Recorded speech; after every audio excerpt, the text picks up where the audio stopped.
Hey guys, just the stories of the day. Don't forget to push the like button to do the troll's heading, because he keeps putting daft things up saying and making these stories up. So I'm just going to keep doing. I'm not going to give in. I'm not going to bow down to the bullies. So we're going to keep going. So when I used to work in Darlington, a bit of food on my thing up there, feel like. When I worked in Darlington, I worked in a door with a man called Brian Flaherty. There was another lad, Mark Epstein, that was his name. And Paul Epstein used to work in the gym when I did the the £2,000 leg press. He was there. Jock, Kev Kilty, Mark Johnson, Ali Johnson, Adish, all the lads in there. Little Jock was a good lad. He seen me training there. And we also went in. There was me, Lee Duffy, and Craig Howard went in. And Lee couldn't believe, because I was benching 6 plates each end on the Smith machine. And everyone in the gym just stopped to watch. Used to do that then. Go on. And I got 6 full reps on my own. And I got a touch of Craig for another four reps. And Lee was like, I couldn't believe it, because Lee was benching three plates each end, which was like 620s each, 320s each end, 6 plates. But I had 12 20s on. That's how strong I was in them days. But yeah, just a little story there. But yeah, so we were in there and we worked there. But Paul used to work there, Paul Epstein, and his brother Mark. So I was working on a door at Spennymoor, and he had a fight with a bloke, and this bloke was walking by, and he jacked a lad, blonde hair, tanned up. I was on the sunbed, 15 stone, and I went, just going to go upstairs, like that, clap my hands together, like that. And he went, "But you don't hurt yourself there, son." What are you fucking talking about? You know, when you were young, I was only about 22. You know, I said, "There was one thing for sure, you couldn't hurt me." But now then, but on where we worked on the door there, on that door, there used to be a bit of a slant, like that. So anyway, the lad stood there, and he's got about 5 or 6 lads with him, and they've come out of the club.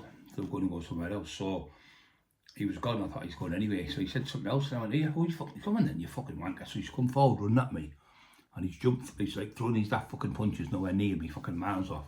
He's coming now. I've went like that with my right hand, and he's moved. I've moved him to move, like I threw a feint with the right, so he's moved over there and went and bang with left hook, caught him. Spot on the chin here. You don't hurt your hands if you catch feet, and that's why I don't like throwing straight punches as much, because you hurt your hands.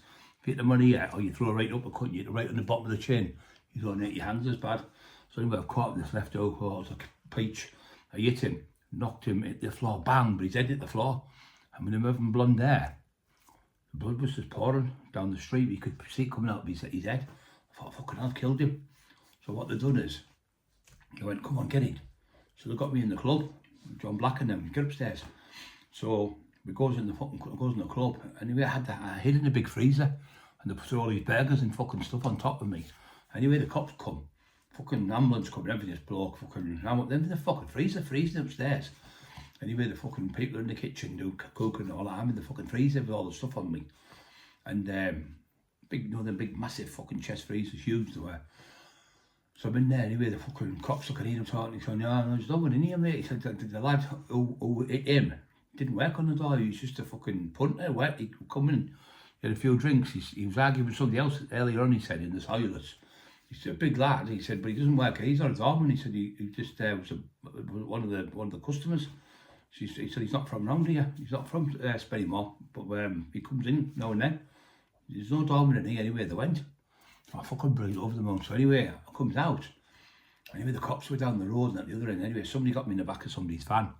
So like a little works van, he got me in the back of that van. He said, "Look, come and stay at mine." This lad, he was from that area where we were at.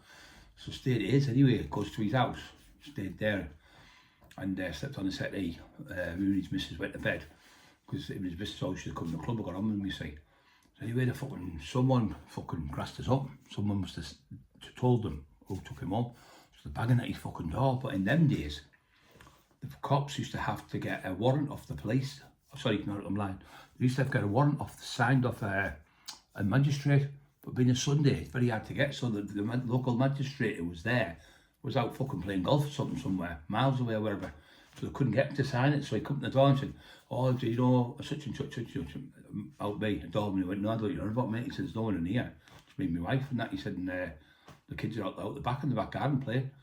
Anyway, I stayed there and I hid anyway. So I phoned John Black, and John sneaked up with Steve Coval, and then they come up to pick me up from Spennymoor.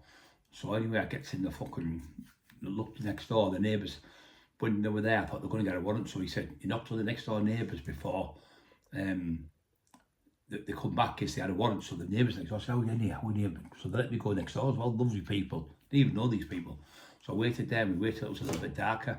So John come up and I got over the fence and told me the address because there was no fucking sat navs and all that shit in them days. So anyway, the lad in the van went back down the street and he said, I'll meet you at such and just follow me. Followed me back up to his house and I jumped in the back of the van and he took me home. So anyway, I'm working on the door a couple of weeks later. Next minute, fucking police pull up. Brian Cockrell? I said, yeah. You're under arrest for it and such, blah, blah, blah, blah, blah. I can't remember his fucking name now. So anyway, they nicked me and they took me these fucking cells in Spennymoor. And it was like, you know, like Gothic, like an old Gothic, you know, the old films that you see in the old days, 18, 15, 19 something, or it's one of them cells, like white marble walls, like tiles, and big thick fucking, you could see through it, it was like thick glass, you couldn't break it in a million years, it was not that thick. And it was like all squares of this glass thing you could see. In the cells were fucking filthy, they were on the floor. And I sat on this fucking mat thing. Anyway, fucking I'm in there. All fucking night they had me until the next day. So Craig Beers come, bless him, come all the way from up there. I think he lived up Gisborne, Saltburn, Gisborne, something like that he lived. So he came all the way anyway, he couldn't see me anyway. I got nipped and it took me to the court. So like they bailed me from there to go to court. So I either go to court and it was in there where he's from, Tony Blair, the MP, that'll come to me, just on the way up that way, I can't remember the name, but he was there. So anyway, I got bailed to go back to the court. So we went to these courts, and as we go to the courts, it goes in, it's like little units, like little, you know, where weapons huts, where they're building on the road and stuff, and they have like a bit of a unit for people to go in, and they have like a cabin, like a weapons cabin, they're like them. So when you're walking, the building was virtually moving, especially the way to me. Craig was laughing his head off. So he goes in, we sat down, and it was just like little chairs. It was like a kid's classroom, you know, in the old days. So we sat down anyway, he said, oh, blah, blah, blah. Anyway, the witnesses never turned up on the day when I got bailed. I went back, and the case got kicked out. No witnesses, nothing. The lad for charges, but he didn't turn up at the court. So I got off with it and got not guilty with it. But if it wasn't for them people being nice and helping us, I'd probably got found guilty for assault on him. But yeah, just a little story in the day. Another one, I went to the doors. So yeah.